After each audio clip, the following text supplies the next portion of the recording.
Hi folks, Bill McManus back with The Making of a Millionaire. As you know, I'm here on my third day in London. Today I had my second training down in their UK training headquarters, down at the UK trading floor.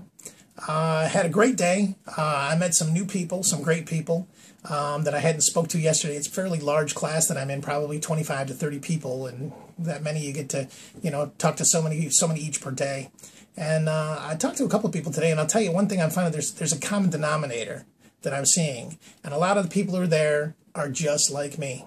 They're people who are in their jobs. They're either in the corporate world or in their job, and they're fed up with the corporate world. They're fed up with the stress. They're tired of trading time for money.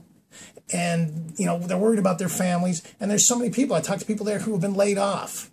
Or there's threats of losing their jobs. And I know I've been through that, and I've lived through that, and my wife and I have lived through that.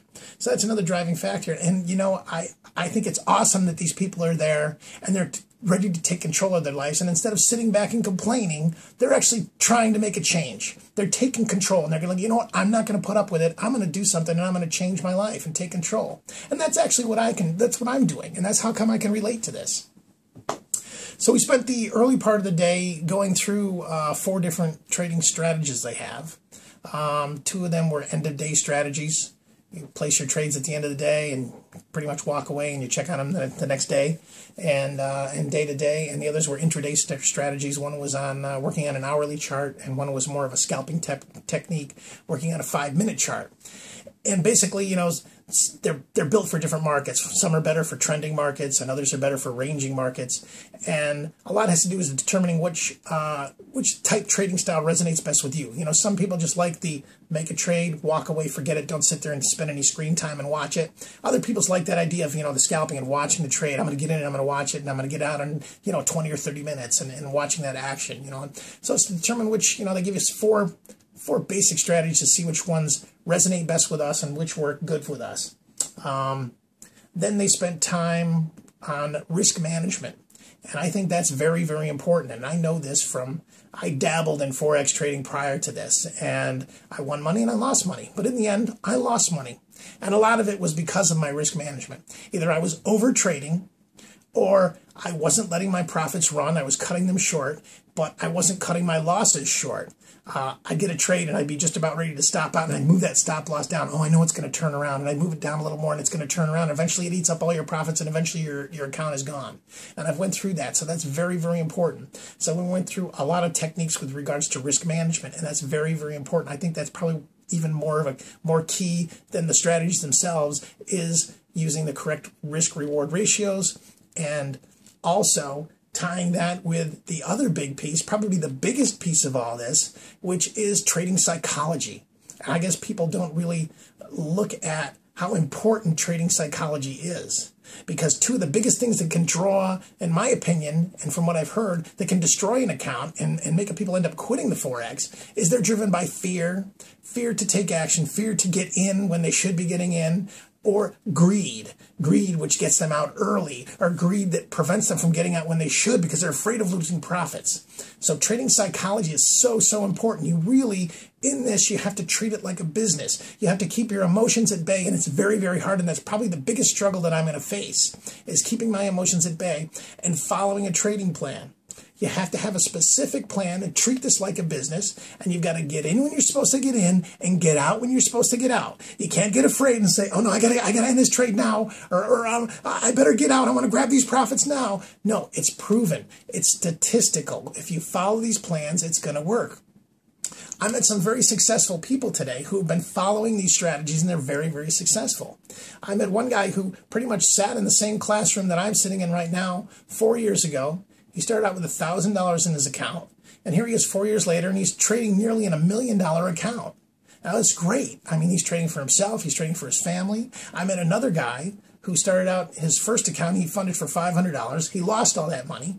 He funded it again with another $500 and started following these techniques and following this kind of coaching. And here he is 4 to 5 years later. I think he's 5 years later, and he's trading over a $2 million account. Now, he's not only doing it for himself, he's doing it for his family. And that is so key for me, because not only am I on this journey to change my life and take control of my life, but I'm a very strong believer in the power, and I love my family, and I want to help my family, and I want to make everybody's lives better. And part of this whole journey is to share with you folks too. I know that there's other entrepreneurs out there just like me who are struggling. So I want to share these techniques with you, and I want you people to follow along. And again, I want everybody to be successful. So again, I urge you to follow along and take whatever advice I'm passing on. So that was pretty much what was covered today. After that, the driver picked me up, and I had another Dickens moment, as I call him, because I feel like I'm living in a Dickens novel, and went to Greg's house and had dinner with him, with Greg, Bridget, and he introduced me to his marketing director, Jai. Great guy, very successful guy, very creative guy. We had a nice dinner, talked about things, talked about business. I filled him in over what we went through today, talked a little bit about the party that's going on tomorrow. And the plan for me tomorrow is they're having me picked up. I'm going back down to the trading center, and I'm going to be meeting one of their top traders, Emmanuel, and I'm going to be working him with a couple hours in the morning. And then I'm going to take a break, and I'm actually going to go out and see some sights. I want to see Big Ben and Buckingham Palace and whatever I can during the free time I have in the afternoon. Then I go back in the afternoon for another 2 hours with Emmanuel. They're trying to get as much one-on-one coaching with me while I can while I'm here in the UK. And then I'll finish up back to the hotel, get dressed, and then head over to Greg's for what is probably going to be the party of my life. So I'm pretty excited about it. So again, folks, this is a great time. I'm having a wonderful time. I'm learning so much. Greg is just a phenomenal guy. I'm starting to develop a kinship with him. It's almost like he's a long-lost brother, and he's there to truly help me. I mean, the man truly has a good heart, and I could not ask for a better mentor. And hats off to Bridget, his assistant, for helping out with all of this. And again, they're touching my lives, and they're going to touch others through this whole process. So I encourage you to follow along, subscribe to the videos, follow my blog. The blog is listed down below, and hopefully you'll all gain some knowledge and little bits of wisdom along the way that might help you on your journey. And again, if you are a struggling person, if you're not happy in your job, take control. Make a decision that you're going to do something, and do it. You only got one shot at life. Take it. Okay, well, I'm going to sign off now, folks. Once again, I'm Bill McManus for The Making a Millionaire, and here's to your success. Bye now.